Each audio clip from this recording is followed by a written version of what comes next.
네, 오늘 월요일인데 블랙 먼데이가 펼쳐지면서 코스피 지수가 5.5% 제가 150포인트 정도 빠지는 그런 모습이 나오고 있습니다.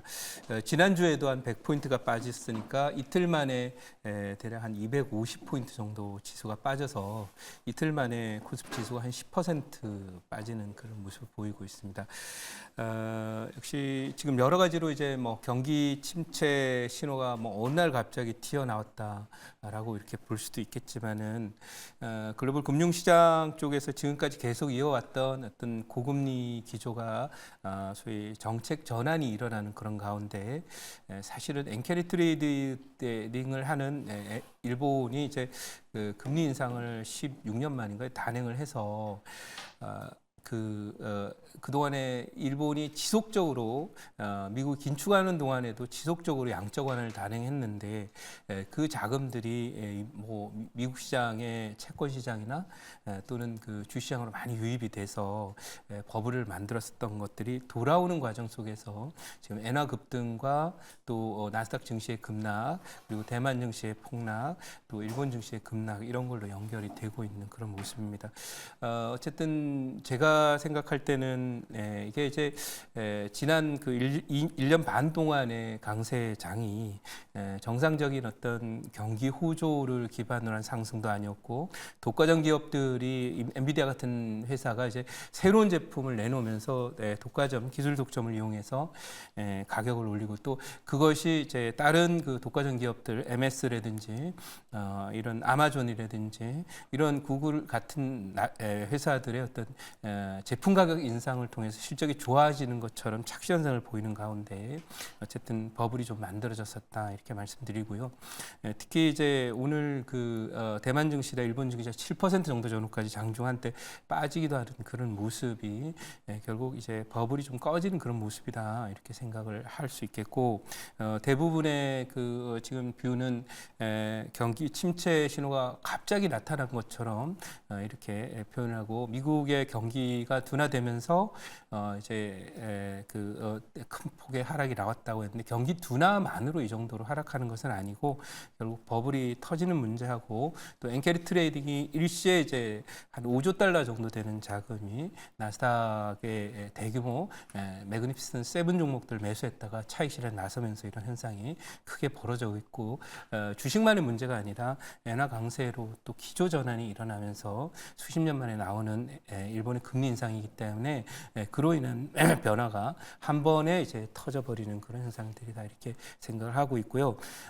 제가 IMF 이후에 이렇게 험한 장을 본 적이 없어요. 물론 이제 코로나 때도 비슷한 현상이 벌어지긴 했었지만은 오래 전에 목격했던 그런 상황인데 경험적으로 이렇게 급락을 하게 되면 특히나 이제 아시아 증시의 이런 모습을 볼 때는 사실상 시스템 위기에 가까운 그런 모습이기 때문에 당연히 FRB가 지난주 수요일 날 FOMC를 했는데 뭐 소위 얘기해서 엉뚱한 소리 하고 말았다 이거죠. 현재 경제 상황을 제대로 진단을 못하고 엉뚱한 소리를 하고 말았는데 그것이 결국은 이제 빅컷이라고 얘기를 하더라고요. 올릴 때는 빅스텝이라고 했는데 빅컷의 가능성도 높고 금융시장 안정을 위해서 FRB는 아마 오늘 밤 정도 전에 뭔가 기자회견을 포함한 무슨 그 시장 대응이 있을 것이라고 이렇게 예상을 하고 있고요. 국내적으로도 지금 일본은행에서도 뭔가 코멘트가 나와야 되는데 나오지 않고 있는 것은 아마 FRB 액션 이후에 내일 정도에 나오지 않을까 이렇게 예상을 하면서 내일 정도에는 뭔가 저점 모색 시도나 정책적인 어떤 변화가 있으면서 시장 안정책이 나올 것이다 이렇게 말씀드리고요. 자 그러면 뭐 오늘 장이 뭐 전체적으로 다 빠지기 때문에 종목들 보는 게 의미는 없습니다만은 그래도 한번 제 포트에 한번 편입된 종목들 어떻게 지금 많이 얻어맞았는지를 보여드리도록 하겠습니다. 자, 보여드리도록 하죠. 뭐 수익이 다 났던 그런 포트입니다만은 포트 잠깐 보시면은 여기 이제 SR 스틸텍이 한때 이게 50% 이상 수익이 났던 종목이 이렇게 내려왔고요. 에버다임도 30% 이상 수익이 났던 적이 마이너스 전환이 돼 있고요. 한정 KPS는 웬일로 지금 플러스가 나 있는 그런 상태고요.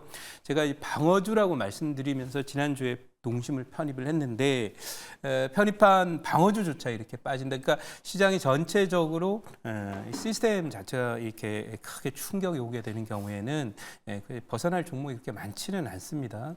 그래서 그런 부분 때문에 많이 하락을 했는데 어쨌든 오늘도 역시 마찬가지로 좀 방어적인 그런 입장이기도 하고 지금 글로벌 금융시장에서 뚜렷한 특징을 보이고 있는 것이 이제 엔화 강세이기 때문에 관련 수혜주 하나 갖고 왔다 말씀을 드려보도록 하겠습니다.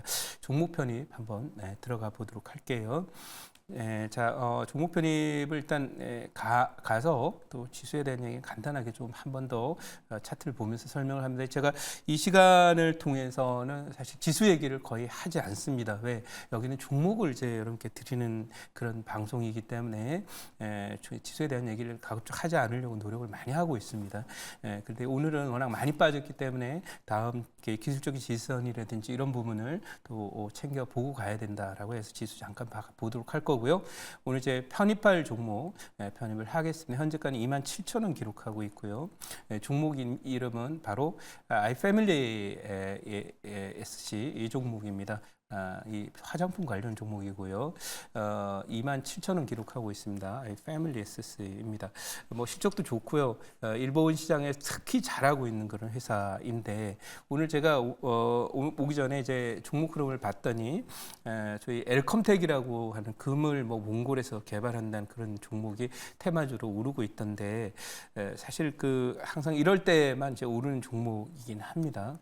그렇지만은 그 외에 다른 쪽에서 이 시장이 오늘 뭐 급락에 따라서 어떤 투자 아이디어를 얻는다든지 이런 부분에서 사실 일종의 그 요즘에 많이 쓰는 말이죠. 멘탈이 붕괴된 패닉 상황에 지금 다들 들어가 있어서 여기서 어떤 종목을 사 봐야 될까 이런 것들을 찾기가 쉽지가 않은 그런 상태예요. 그래서 아이패밀리 SC 한번 여러분께 좀 말씀을 드려보도록 하고 이 종목은 일본에 수출을 많이 하고 있는 그런 그 상황이거든요. 그러니까 일본에 수출을 많이 하고 있는 그런 회사이니까 당연히 일본의 엔화 강세가 나오면 환차 이익을 포함한 수익이 날 거라고 보고 있고요. 그런 면에서 이 종목 이제 오늘 편입을 했다 이렇게 말씀을 드려보도록 하고요. 뭐 실적은 계속 꾸준히 좋아지는데 또 엔화 강세 수혜까지 입게 되면은 추가적으로 지금 엔화가 160엔 있던 게 145엔까지 왔기 때문에 10% 정도 전후에 환차 이익까지 나타나는 그런 현상이 되니까 이런 아이디어를 한번 찾아서 지금 뭐 폭락작이긴 합니다만은 먼저 이런 종목이 좀 움직일 때 진입을 해본다 이런 생각이고요. 그 다음에 제가 말씀드린 대로 이 종목 설명하고 지수에 대한 차트는 잠깐 봐드리도록 할게요. 자, 이 종목에 대한 그 준비된 자료 잠깐 보도록 하겠습니다. 자, 이 종목 자료를 잠깐 이제 보면 사실 뭐 오늘 해드릴 얘기는 그렇게 많지는 않은데 엔화 강세와 이제 미국 경기 우려 때문에 일본의 니케이 지수 장중하 제가 볼 때 7%도 빠졌었던 그런 상황이 내려왔어요. 근데 이거는 이제 특히 일본이 급락을 하게 되는 것은 엔화 강세하고도 맞물리는 그다음에 엔캐리 트레이딩이 해외 미국에 있던 걸 급격하게 이제 자금을 회수해서 엔을 사다 보니까 이런 현상들이 나타났다. 마치 그 소위 파산하기 또는 뭐 난파하기 직전에 있는 그런 배에서 쥐들이 뛰어내립니다. 근데 여러분들 그 망망대 바다에서 쥐가 집가집게 뛰어내려봐야 헤엄쳐서 대륙을 향해서 갈 수 있겠습니까? 못 가지만 어쨌든 이 배가 일단 파괴되는 그런 걸 감지한 쥐들이 뛰어내리는 것처럼 엔캐리를 했던 사람들이 다 일본으로 돌아오고 있는 그런 모습이 지금 그 일본 증시에도 나타나고 있다 이렇게 생각이 되고요.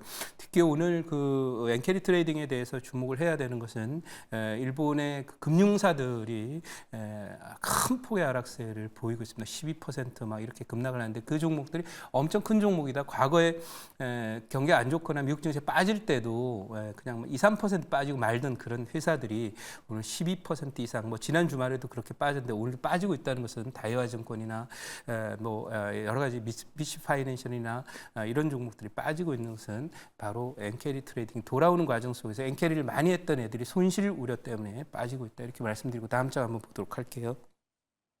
자, 다음 장 한번 보시면은 이게 갔다 온 거는 이제 하반 해외 시장 확장에 주목하고 있다, 실적이 좋다, 이런 얘기들 말씀드리도록 하고 잠깐 지수를 한번 봐드릴게요. 네, 제가 지수 얘기 웬만하면 하지 않는데 차트 잠깐 보시면은요, 지금 보고 계신 것이 이제 그 코스피 지수입니다. 여기에 지나는 것이 이제 361선 붕괴가 됐고요.